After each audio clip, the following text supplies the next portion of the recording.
ससुया बड़ी चंचल चिमचा से मारे, ससुया बड़ी चंचल चिमचा से मारे, ससुया बड़ी चंचल।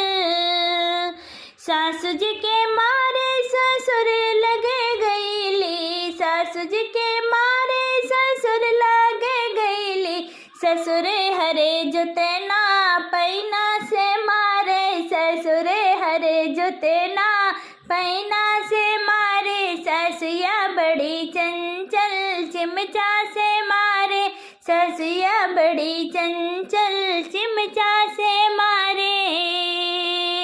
सासू जी के मारे देवर लगे गईली, ससुर जी के मारे देवर लगे गईली, देवर इश्क बाज हमें अखियन से मारे, देवर इश्क बाज हमें अखियन से